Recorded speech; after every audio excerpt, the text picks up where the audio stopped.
áridos, vacíos, pero también se utilizaban estas palabras para describir un mar que era completamente indomable. Un mar donde era imposible navegarlo, donde era imposible habitar, donde era imposible estar, donde era imposible ni siquiera lograr pescar algo. Esas palabras se utilizaban para describir estos dos panoramas o estos dos escenarios donde no puede haber vida ahí y no se puede vivir ahí. Entonces, lo que estaría diciendo el escritor o los escritores de Génesis aquí en el versículo 2 es que la tierra, después de que Dios la creó, era un lugar desolado, vacío, donde no había nada, donde era imposible vivir, donde era imposible habitar. ¿Me estoy explicando? Indomable, ingobernable.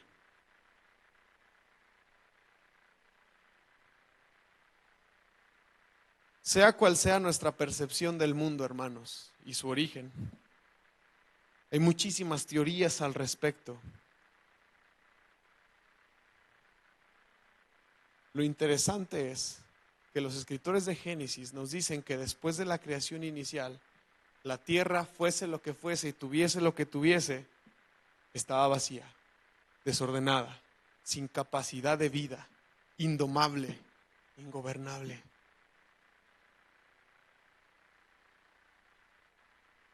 Pero dice la Escritura que en medio de esas aguas y esa tierra árida, vacía, esas aguas indomables, ingobernables, que en medio de todo eso el Espíritu de Dios estaba presente. Y conectado con el versículo 3, después de que entendemos que el Espíritu de Dios estaba presente, Dios empezó a hablar y de la potencia creadora de su voz, las cosas sucedían. Las cosas se hacían. La vida emergía. Así que el Espíritu de Dios ahí presente en medio de ese caos. Hermano, si tu vida es un caos, es una oportunidad para que el Espíritu de Dios haga algo ahí adentro. Es una oportunidad para que el Espíritu de Dios se manifieste y empiece a traer vida. Y en medio de todo esto, este espíritu que se mueve sobre el caos, sobre la faz de las aguas, y este Dios potente, creador, con una voz emergente, nuestro Dios, empiezan a traer orden, luz, vida, belleza, creación, inventiva, y un montón de palabras más que pudiéramos ponerle al texto. Pero la pregunta es, ¿quién es el Espíritu de Dios? ¿Quién es el Espíritu de Dios? Porque el Espíritu, en el Antiguo Testamento, cuando se nos habla acerca del Espíritu, el Espíritu de Dios o el Espíritu de los hombres, pero específicamente el Espíritu de Dios, es la manera en la cual los autores bíblicos nos hablan acerca de la presencia personal de Dios entre los hombres o entre la creación. Cuando alguien dice por ahí, es que el Espíritu de Dios estaba ahí, Dios estaba ahí. Es la forma de entender que el Dios inalcanzable, santo, apartado de nosotros, que no podemos llegar a Él por nuestros méritos, indomable, sublime, se hacía presente entre los hombres por medio de su Espíritu. Qué lindo, ¿no? Esa es la manera en la cual el Espíritu, entendemos el Espíritu de Dios en la Escritura, pero la palabra hebrea, no griega. Por eso quise empezar hablando de la palabra griega, que les dije que la palabra griega para espíritu era neuma. La palabra hebrea para el espíritu, la palabra que encontraríamos en el texto original aquí en Génesis capítulo 1, versículo 2, es ruaj. El ruaj de Dios, como garraspeando al final, como queriendo aventar saliva, como siendo alemán. Ruaj. Esa es la palabra espíritu en nuestro texto. Ruaj. ¿Qué significa la palabra ruaj? Aliento, hálito, aire, viento, brisa, espíritu, coraje, temperamento. Y espíritu otra vez, pero con E mayúscula. ¿Entendemos? Ruaj. Eso significa espíritu, eso significa ruaj. Y puede referirse a varias cosas. De hecho, hoy nada más voy a intentar abarcar dos de las varias cosas a las cuales el espíritu puede referirse. Pero todas tienen que ver, para que se nos quede de una vez ahorita en nuestro corazón, todas estas cosas del ruaj de Dios, todas tienen que ver con un adjetivo calificativo que es la energía, el aliento, la brisa, el espíritu, el coraje, el temperamento, el aire, el viento, todo eso tiene algo en común que es la energía. Hay energía en todo esto, hay energía en todo ello, hay una energía invisible que hace que las nubes se muevan, hay una energía invisible que hace que los vientos se muevan, hay una energía invisible que hace que a nosotros respirar, inhalar, haya vida en nosotros. Es más, cierra los ojos. No es hipnosis ni nada de eso, solamente cierra los ojos. Saca todo el aire que puedas y luego respira lentamente, inhala lentamente.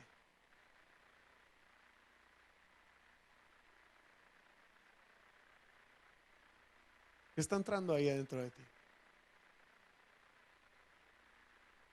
Es un buen momento, aprovechando que tienes los ojos cerrados, para darle gracias a Dios de que podemos respirar. Si te habías dado cuenta o si no te habías dado cuenta, al respirar está entrando energía. Listo, pueden regresar aquí conmigo. Está entrando energía, respiramos. Y ese aire, ese oxígeno en nosotros permite que nosotros tengamos vida. El viento en hebreo es ruach. Ahora, este viento es energía también, es vitalidad en el cuerpo. Esta es la misma palabra que se utiliza en el Antiguo Testamento para la presencia de Dios entre los hombres. Ruach. El Espíritu de Dios, ruach. Ahora, pon tu mano frente a tu boca. ¿Sí? Di algo, lo que quieras, di un nombre. Menciona algo, di algo. ¿Lo ves? ¿Puedes verlo? ¿Puedes ver esas palabras? Una vez que salen esas palabras, ¿puedes detenerlas? ¿Puedes frenarlas? ¿No? Yo volteo a ver a mi esposa y le digo, mi amor, ya se fue, ya le dije mi amor. Pero imagínate que dijeras algo ofensivo. Imagínate que usaras tu boca para dañar a alguien. ¿Puedes frenarlo? ¿Puedes detenerlo? ¿Puedes entender la misma esencia, la misma vida que sale de nuestra boca? Esta es la misma palabra que se utiliza en el Antiguo Testamento para hablar acerca de la presencia de Dios entre los hombres. Dios es el que le da aliento al ser humano. Dice la Escritura que Dios formó al hombre del polvo de la tierra, pero una vez que estaba ahí formadito, una vez que era una creación, el Señor le dio, ¿qué hizo? ¿Qué hizo el Señor específicamente con el hombre? Sopló ruaj. Búsquenlo en hebreo, ahí van a encontrar esa palabra. El Señor sopló aliento de vida, sopló espíritu de vida sobre el hombre. Ahora, no debemos de confundir esto con la acción de respirar. Por ejemplo, nafaj es inhalar y exhalar. No significa lo mismo. Una cosa es la acción y otra cosa es lo que tú inhalas y lo que tú exhalas. O sea, yo inhalo, yo exhalo, yo nafaj. Pero cuando yo inhalo una sustancia y esa sustancia es ruaj. Los reto a que aguanten 2 minutos sin respirar, hermanos.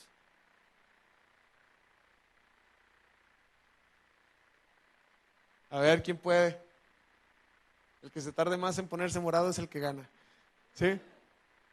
No debemos de confundir, o mejor dicho, deberíamos de diferenciar la acción entre la sustancia. Yo respiro, sí, yo respiro, pero ¿qué es lo que respiro? ¿Qué es lo que entra dentro de mí? Es el ruaj de Dios, ese aliento de vida que Él puso en cada uno de nosotros. Ahora, también pudiéramos voltear allá afuera y ver esas pocas hojas que están ahí, moverse. Los árboles se mueven, pero ¿acaso vemos qué es lo que lo mueve? ¿Vemos qué es lo que mueve el árbol? No. Sin embargo, sabemos que hay algo ahí porque el árbol se está moviendo. Eso es lo que nosotros llamaríamos viento. Y entonces no solamente aliento es ruaj, sino que viento también es ruaj en el Antiguo Testamento. No solamente es el aliento de vida, sino también es el viento. También esto es ruaj. El ruaj que da vida, movimiento. No podemos verlo, pero también tiene energía, también tiene poder, también tiene movimiento. Es invisible, pero el ruaj de Dios es el que mueve los árboles. El Espíritu de Dios, el aliento de Dios es el que hace que los conejos, los animales y nosotros mismos tengamos vida. Porque el apóstol Pablo dice en Colosenses capítulo 1 que Él es el que sustenta todas las cosas con el poder de su boca. Hermanos, si estamos con vida y estamos aquí presentes, el Señor se ha acordado muy bien de ti, que ha decidido darnos aliento, que ha decidido darnos vida, que ha tenido misericordia de cada uno de nosotros. Ese es el ruaj de Dios, quien da vida y quien sustenta todas las cosas. Todas las cosas. Todas las cosas. Mire, lamentablemente, nosotros tenemos visiones más sofisticadas del mundo hoy. El oxígeno. A alguien le preguntamos a un universitario, ¿no? ¿Qué es lo que pasa cuando inhalas? ¿Qué va a contestar?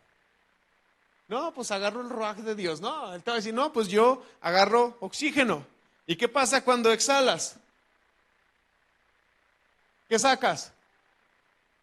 Dióxido, ¿verdad? Esas son las respuestas que la ciencia el día de hoy nos está acostumbrando a entender. Y es que la respiración es necesaria para oxigenar la sangre, para el movimiento, para la fluidez, para un montón de cosas. La ciencia nos está hablando acerca de todo esto. Yo no tengo nada en contra de la ciencia. Yo estudié cómo aplicar la ciencia en la Biblia. Y es importante entender que estas construcciones a veces nos estorban para entender qué es lo que hay detrás de la fe. Esta clase de construcciones, no estoy diciendo que la ciencia esté mal, para nada, es necesaria. Gracias a Dios por ella, pues Él es el que nos da la capacidad de descubrir y entender un montón de cosas. Pero a veces bombardearnos de tanta información nos impide entender la esencia de la vida, el Espíritu de Dios presente en cada una de las cosas. A veces, todas estas construcciones intelectuales en nosotros nos estorban para entender qué es lo que hay detrás de la fe y entender que detrás de todas estas cosas está el ruaj de Dios presente, dándonos vida, dándonos aliento. Hay construcciones que hace falta de construir en nuestro interior sin menospreciar la ciencia y el conocimiento, pero sí es necesario para entender que Dios es quien está presente y quien sostiene todas las cosas. Él es el que está orquestando todo el mundo con su ruaj, con el ruaj de Dios.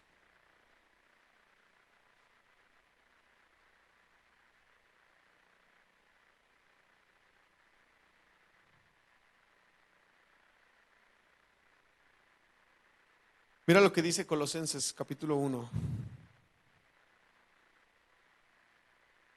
versículo 16. Porque por medio de Él, Dios creó todo lo que existe en los lugares celestiales y en la tierra. Hizo las cosas que podemos ver y las que no podemos ver, tales como tronos, reinos, gobernantes y autoridades del mundo invisible. Todo fue creado por medio de ¿quién? ¿Por medio de quién? De Él. ¿Y para quién?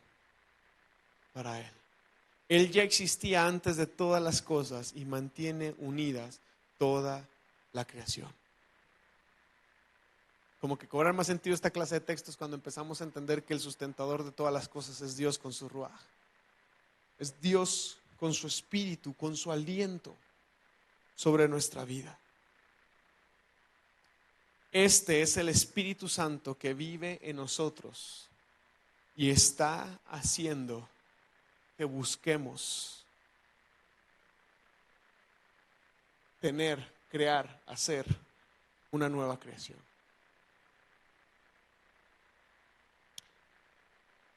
Más que quarks y átomos y materia oscura y materia gris y todo lo que la ciencia podría ponerle nombre y podría ponerle títulos, todo se trata de la expresión de Dios creando. la expresión de Dios hablando.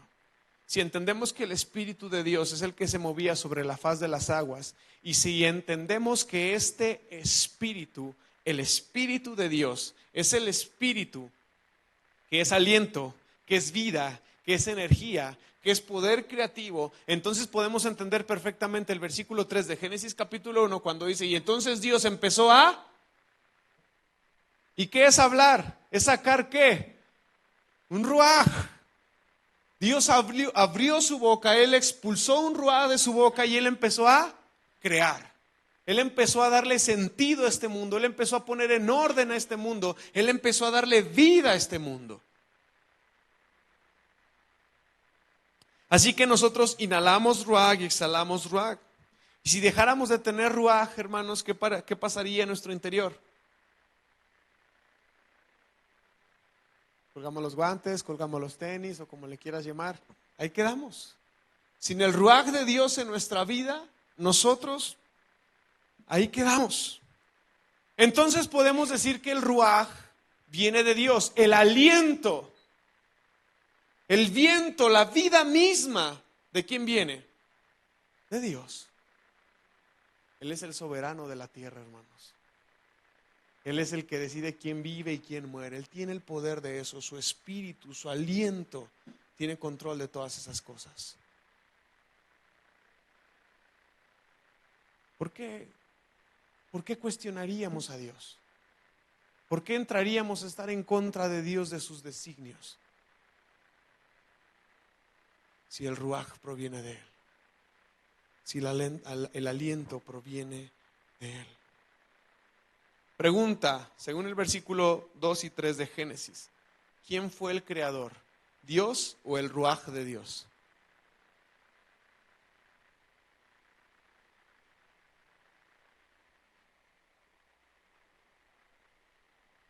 En el verso 3, como ya lo dije, vemos que es Dios quien habla, pero el hablar de Dios, la expresión de Dios, el verbo de Dios, el ruaj de Dios, es el que hace las cosas. Por lo tanto, el ruaj que tú tienes, porque todos tenemos ruaj, porque todos tenemos aliento, porque todos tenemos vida, el ruaj que tú tienes es un regalo de Dios. Es un don de Dios. Es un don de Dios. Por eso Él es el que hace salir el sol sobre justos e injustos, sobre buenos y malos. Él es soberano. ¿Y quién somos nosotros para cuestionar la voluntad divina? ¿Quién somos nosotros para cuestionar al Eterno? El ruaj es un regalo de Dios. Dios crea al hombre de la materia de la tierra, pero aún no estaba listo hasta que Dios sopló aliento de vida sobre él. Nosotros somos polvo de la tierra, hermanos, pero en un sentido tenemos este toque de eternidad, de lo divino en nosotros por el aliento de Dios. Por eso dice Eclesiastés que el Señor ha sembrado eternidad en el corazón del hombre. Y también por eso en la Escritura vemos que el hombre vuelve al polvo de donde vino y el ruaj vuelve a Dios, quien lo dio. El ruaj de Dios. Ese es el ruaj de Dios. Ahora, más adelante voy a refutar algunas ideas que pueden ser que se estén generando en tu cabeza, pero el hecho de que tengamos el ruaj de Dios en nosotros, el hecho de que tengamos el aliento de Dios en nuestra vida, no significa que nosotros somos Dios. No somos dioses. No competimos con Él. No podemos aspirar a ser como Dios. Ese fue el engaño de la serpiente con la creación. ¡Ey! Tú sí puedes ser como Él. Tú sí puedes ser como Él. Es una mentira eso de que tú no puedes llegar a ser como Dios. Tú sí puedes. ¿Se dan cuenta? No podemos. No somos Dios. Somos criaturas, somos creación que hemos recibido el ruaj de Dios como un regalo. Y aún así el ruaj no es nuestro. Le pertenece a Dios. Le pertenece a Él. Le pertenece a Él. Ahora, quiero aclarar algo, más adelante vamos a diferenciarlo más, pero el ruaj no es nuestra alma.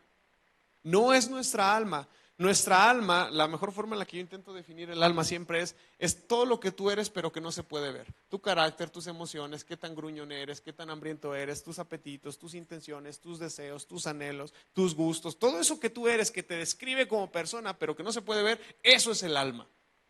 Y la Escritura, al menos en el Antiguo Testamento, ubica el alma aquí y aquí, en las entrañas y en el corazón. ¿Y sabes dónde ubica el espíritu? Acá arriba. Por una vinculación con una cosa, la conciencia.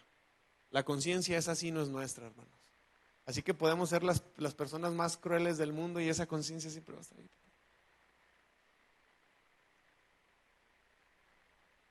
El ruaj de Dios no es nuestra alma, no es nuestra identidad, pero sí es la esencia de Dios en nosotros. Qué lindo, qué lindo. Saber que cuando el Señor nos creó y sopló aliento de vida en cada uno de nosotros, Él ha puesto esa esencia de Él en nosotros.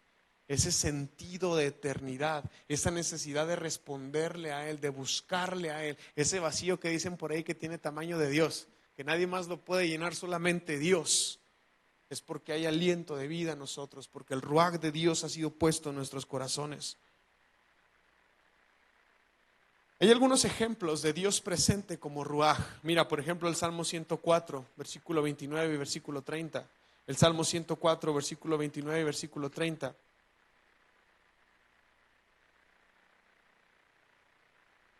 Dice: pero si te alejas de ellos, está hablando el salmista hacia Dios, de un grupo de personas o gente en particular, pero dice: si tú te alejaras de ellos, ellos se llenan de pánico. Cuando les quitas el ¿qué? ¿Qué pasa? Mueren. Cuando les quitas el aliento, mueren y vuelven otra vez al polvo. Cuando les das tu ¿qué? Tu aliento, tu ruaj. Cuando tú das tu ruaj, se genera la vida y renuevas ¿qué? La faz de la tierra. Hermano, te voy a decir algo. Dios no creó el mundo y se fue. Él sigue presente. Él sigue recreando esta tierra. Él sigue haciendo lo mejor. Y no seas egocéntrico. No pienses que el mundo gira alrededor de ti, mi hermano, como ser humano. El Señor sigue restaurando los arrecifes marinos. El Señor sigue restaurando la tierra. El Señor sigue purificando el agua. El Señor sigue haciendo todo lo que sea necesario para que este mundo avance. Él no fue un creador que hizo las cosas y se fue. Él sigue presente. Y ahí dice este salmo. ¿Qué dice el versículo 30? Cuando les das tu aliento se genera la vida y renuevas la faz de la tierra. Versículo 31, ya nomás para seguirle porque este salmo está precioso. Dice: que la gloria del Señor continúe para siempre. El Señor se deleita en todo lo que ha creado. Qué precioso salmo, ¿no? ¿Podemos decirlo juntos? El versículo 31. Que la gloria del Señor continúe para siempre. El Señor se deleita en todo lo que ha creado. Amén. Así que Él te ve y te ve hermoso. Él te ve y te ve único. Él te ve y te ve precioso. Déjame decirte que la creación es el trabajo continuo de Dios. Él sigue dando su aliento, Él sigue dando su ruaj sobre la tierra. Él sigue creando, Él sigue renovando, Él sigue diseñando y rediseñando el mundo una y otra vez, aunque nos aferremos en destruirlo. ¿Qué profecía, qué promesa dio el Señor en una de las profecías? Que Él iba a darnos un ¿qué? Un cielo nuevo y una tierra nueva. Y si tú eres de los que está esperando a que Jesucristo venga para que eso suceda, déjame decirte que no has entendido el Evangelio. Si tú no te preocupas hoy, aquí y ahora porque tengamos un cielo nuevo y una tierra nueva, y tú no buscas traer justicia a esta tierra, y tú no buscas cuidar del ambiente, tú no buscas que se contamine la tierra, que se contamine el agua, si tú eres un cuidador de los recursos naturales, un cuidador de la creación, si tú eres un cuidador de la dignidad de cada ser humano, tú estás trayendo cada día, en cada momento, un cielo nuevo y una tierra nueva. Aquí y ahora. Pero si nada más vivimos esperando a que Jesucristo venga para que eso suceda, hermano, no has entendido el Evangelio para nada.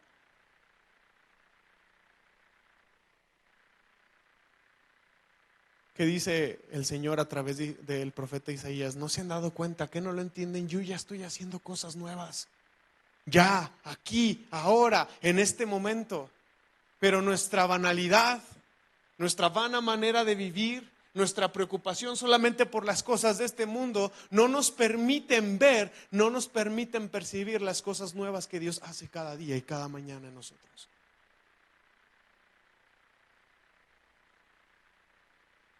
La creación es el trabajo continuo de Dios en crear, en renovar y en diseñar el mundo, todo por medio de su Ruaj.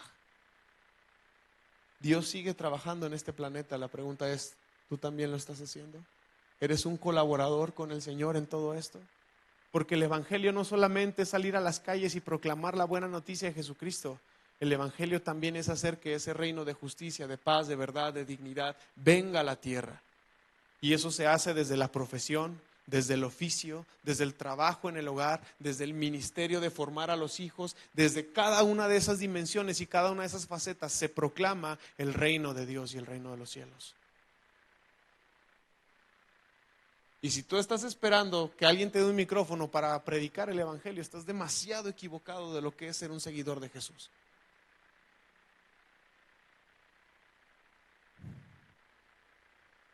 Este entendimiento puede provocar muchas luchas dentro de nosotros mismos, a nivel intelectual, a nivel físico, filosófico y a nivel espiritual también. Y son cosas contra las cuales debemos de luchar, y las voy a mencionar también, voy a aprovechar para mencionarlas, porque creo que el púlpito también es un lugar para refutar esta clase de ideas. Cuando la iglesia se calla alguna idea o algún concepto en particular, nuestra gente va a ir a buscar ideas a otros lados. Mira, entender esto, entender el ruaj de Dios, ya les dije 2 características del ruaj de Dios, nos vamos a quedar con esas hoy. La primera es que es aliento y la segunda es que es el viento, ¿verdad? Que el ruaj podemos entenderlo como aliento y como viento, y que a través de ese aliento y viento el Señor tiene su poder creador sobre las cosas, ¿sí? No solamente nos formó, Él sigue formando, Él sigue dando vida, Él sigue pronunciando aliento de vida.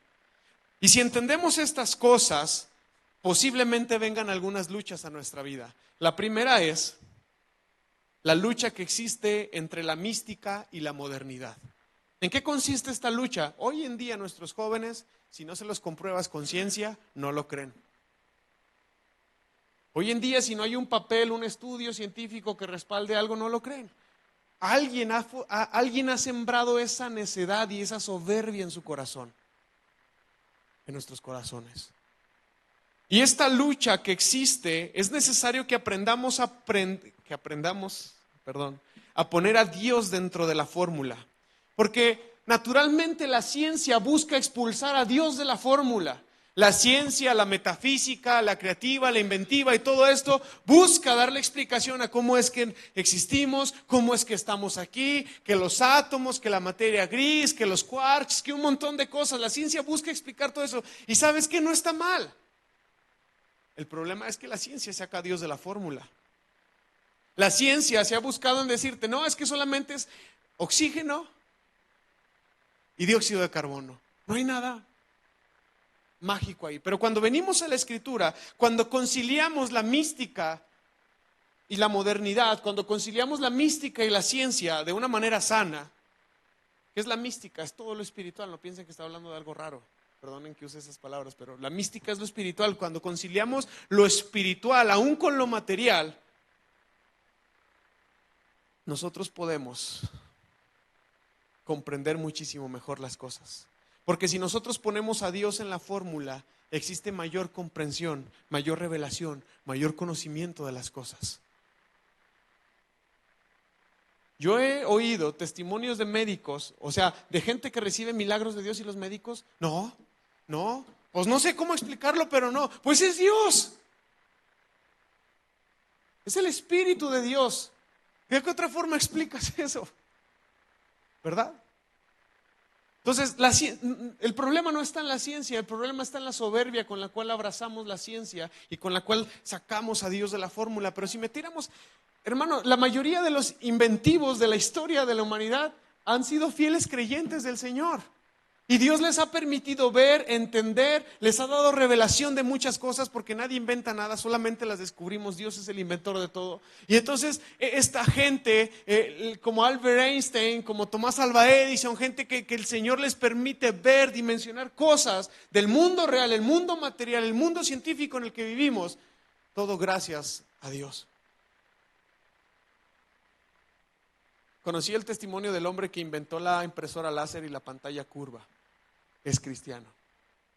Y él dice más o menos estas palabras. Y él dice: cada mañana uno se levanta entendiendo que si Dios nos permite ver o descubrir algo, es por Él. Si Él quiere. Si Él quiere. Qué lindo tener un pensamiento así.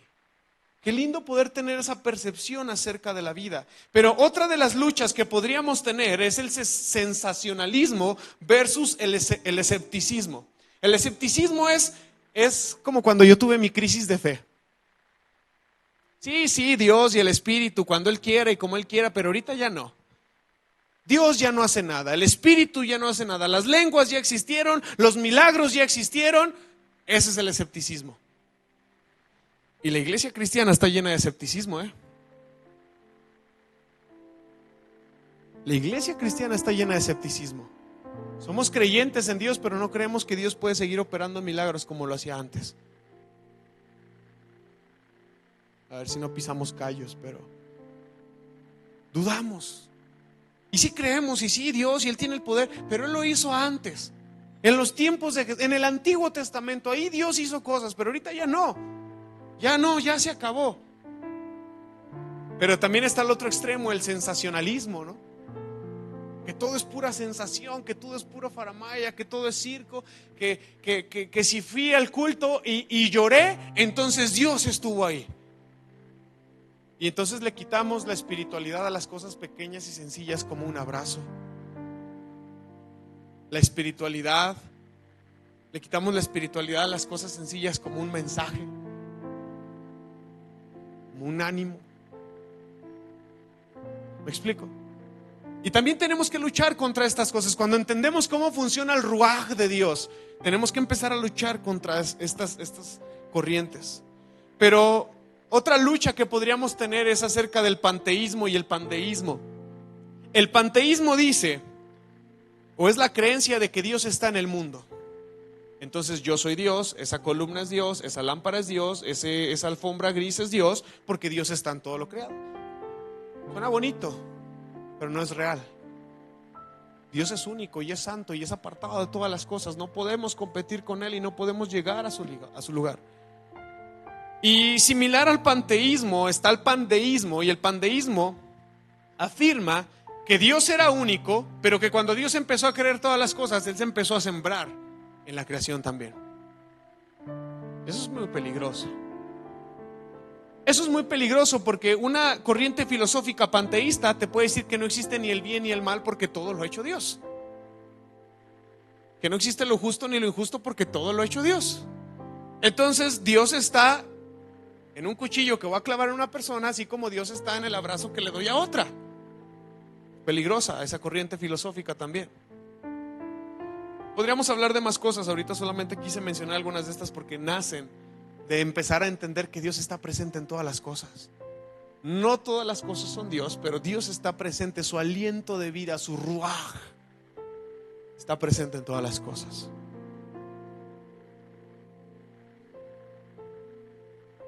Quiero terminar con esto. Vamos a Hechos, capítulo 17, versículo 25. Y les digo que falta más, hay que hablar del ruaj de Dios empoderando a los hombres para hacer tareas y labores específicas. Y justamente falta hablar de ese ruaj de Dios viniendo en el Nuevo Testamento. Pero muchas de esas cosas las vamos a ver el siguiente domingo. Pero vamos a Hechos 17. Versículo 25. Está el apóstol Pablo visitando ciudades, predicando, y llega un momento como en el que no se aburre, pero como que anda ahí en la ciudad sin ver qué hacer, y es cuando les predica, ¿no? Y les dice, al Dios no conocido, a los atenienses, ¿no? Los de Atenas. Pero fíjate lo que les dice el apóstol Pablo, versículo 17, 25. capítulo 17, versículo 25. Las manos humanas, está describiendo a Dios, a ese Dios no conocido. Las manos humanas no pueden servirlo porque Él no tiene ninguna necesidad. Él es quien da vida y aliento a todo y satisface cada necesidad. Versículo 28. Pues en Él vivimos, nos movemos y existimos. Como dijeron algunos de sus propios poetas, nosotros somos su descendencia. Estaba estudiadote Pablo, estaba leído. Está citando a los poetas griegos. No solamente conocía literatura hebrea, romana, también griega. Está muy estudiado. Pero ve qué precioso lo que Pablo menciona acerca de Dios. Otra vez, versículo 25, la segunda parte. Él es quien da vida y aliento a todo y satisface cada necesidad. Versículo 28.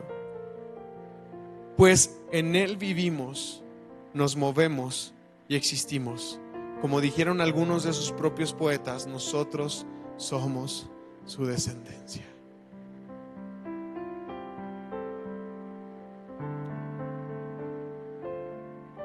Bien decía el salmista, ¿no? ¿A dónde puedo huir de tu presencia? Si subiera al monte más alto o bajara a las profundidades del mar. Y me encanta lo que dice el salmista. ¿Sí conocen lo que es la velocidad de la luz, va? Bueno, hemos oído de ella, que experimentarla nos descuartizamos en un momento. Viajar a la velocidad de la luz, todavía imposible para el hombre. Pero imagínate, el salmista dice, si yo me subiere a las alas del alba, si yo me agarrara de un rayo de luz y viajara como el rayo de luz viaja, dice, ahí seguirías estando tú, Dios. Porque no podemos huir de Dios, no podemos huir de su presencia, no podemos negar su realidad en nuestra vida. Dicen por ahí que cuando tú inhalas y tú exhalas, tú pronuncias el nombre de Dios. Aunque seas ateo, aunque digas que no existe, tienes vida porque el ruaj de Dios te da vida. Hay mucho para dar gracias, ¿no? Vamos a dar gracias, vamos a ponernos de pie y vamos a agradecerle al Señor el solo hecho de que estamos aquí. Quizás le quieres decir, no te fijas cómo vengo, nomás fíjate que ya llegué, pero aquí estamos, Señor. Señor, te damos gracias en esta tarde por tu fidelidad. Gracias porque hoy hemos aprendido que tú estás presente en todo y en todos. Porque por ti y para ti fueron hechas todas las cosas, visibles e invisibles, sean tronos, sean dominios, sean principados, sean potestades. Todo fue hecho por medio de ti y para ti, Señor, y sin ti nada de lo que fue creado existiría, Señor. Te damos gracias, Señor, porque si estamos aquí, somos la evidencia palpable de que tú eres real. Gracias, Señor, porque aún sin merecerlo nos sustentas, nos sostienes. Nos has dado tu aliento de vida, nos has dado tu precioso Espíritu Creador. Hoy queremos comprometer nuestra vida, Señor, al Dios Creador. Hoy queremos comprometer nuestra vida al Dios que hace. Hoy queremos comprometer nuestra vida y consagrar nuestra vida al Evangelio mismo, preservando el reino, haciendo cosas nuevas, cuidando, siendo fieles y buenos mayordomos y administradores de lo que nos has dado, de este planeta, de esta tierra, de ese cachito de tierra que consideramos como hogar. Gracias, Señor, por tu fidelidad. Gracias porque si trabajamos es porque nos das la fuerza, el conocimiento, la habilidad de hacerlo. Gracias porque aunque posiblemente tenemos carencias y enfermedades, no nos has soltado, tu misericordia nos ha sostenido. Gracias, Señor, porque podemos vivir tranquilos, en paz contigo, porque sabemos que tú estás en paz con nosotros, porque sabemos, como decía Pablo, que tú suples todas las cosas conforme a tus riquezas en gloria. Hoy oramos, Señor, para que tu espíritu, tu ruaj, tu neuma abunde en nosotros, Señor. En el nombre de Jesús. En el nombre de Jesús. Te expresamos tanta gratitud porque podemos estar de pie. Tanta gratitud porque seguimos respirando. Tanta gratitud porque seguimos escuchando, seguimos moviéndonos, seguimos creando, seguimos sustentando. Gracias, Señor, porque todo esto lo hacemos por ti y para ti y en tu nombre. En el nombre de Jesús.